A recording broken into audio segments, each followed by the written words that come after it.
Hi there. Now let me share lesson 261. God is my refuge and security. I will identify with what I think is refuge and security. I will behold myself, for I perceive my strength and think I live within the citadel where I am safe and cannot be attacked. Yeah, we will believe that if my body is what keeps me safe, then that is going to be my source of security. But if I believe that I'm safe in the mind of God, that's going to be my source of security, which means I will walk this planet with fearlessness. So many of us have been trained and conditioned to believe that our house is our security, our job is our security, our title is our security, our money is our security. We have created so many false idols, so many false gods, which is why we're constantly on guard protecting all of these things, because we're trying to protect something that is not real. And this is a paradox. To protect something that is not real requires a lot of effort. To acknowledge what is already real requires no effort, which is what frees you, which makes you fearless. Now you walk around knowing nothing can be taken from you. Crazy paradox. Sentence number 3, paragraph 1. Let me today seek not security in danger, nor attempt to find my peace in murderous attack. I live in God. In Him I find my refuge and my strength. In Him is my identity. In Him is everlasting peace. And only there will I remember who I really am.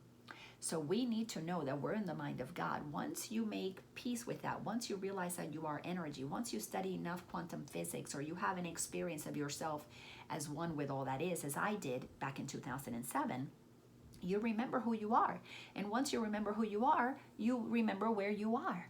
And once you remember where you are, you know that all of this is just a playground in consciousness, in the mind, in the imagination of God. It's like God is having this amazing dream that we're all in, and inside of God's dream, we're having a dream that we're in a nightmare. So we're inside of God's dream, free to dream whatever we want, deciding to block ourselves from the truth that we are in paradise. See, that's why God is not upset with us, because God knows that we're safely in its mind. But we're not experiencing that because we're believing thoughts that are not true. All right, so this is why we have to remember who we are. Paragraph 2, which is the prayer. Let me not seek for idols. I would come, my Father, home to you today. I choose to be as you created me, and find the Son whom you created as myself. I want to find that beingness that God created me as. This is a journey of self-awareness. Awakening is a coming home into me, is a coming inside, unplugging from what the world is trying to distract me with, coming inside, becoming self-aware of all the thoughts that I think that block me from knowing God is in me. Once I return to that truth, and I know that to be my truth, then I can use my body to be a communication device and extend love outwardly through my joy, through my kindness, through my compassion. People who really know me, know that they don't have to be worried around me. Only somebody that doesn't know me, that their stories of love, their stories of what women do to them, only those can activate the reason to protect themselves from us, from me, from anybody who lives as the presence of love. This is why Jesus was so beloved by those who were not threatened by him, because they saw his kindness and compassion. They followed him anywhere. But those who were threatened by him is because they had fear that they were going to lose their position, that they were going to be hurt by somebody expressing love, because they didn't feel love inside of them. They had blocked themselves from love. Those were the ones who wanted to vanish this bringer of love, because it activated their fear. They had to face their fears and insecurities. And instead of facing their fears and insecurities, whether it was the Pharisees back in 2,000 years ago, or it's, Dan or Ken or whomever, or me when I was insecure and I needed to get rid of boyfriends boyfriends at the time. I had to get rid of them because they were activating my fears.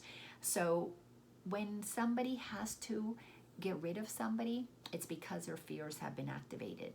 No one who knows that they are the presence of love needs to create any boundaries and leave anybody out. When we move through this journey, we will create the boundaries that are appropriate at our level of consciousness until one day love is all you are. And when love is all you are, there is no need for boundary because you are extending love. Who would you leave out?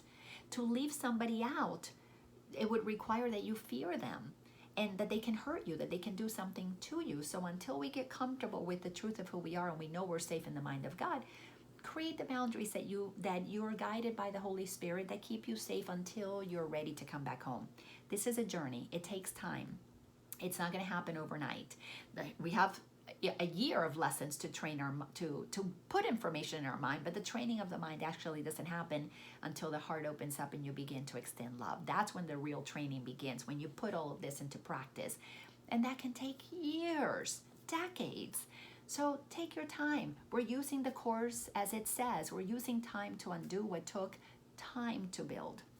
We've got to be kind and gentle with ourselves. That's part of our self-love. Thanks a bunch, and I'll see you in the next lesson.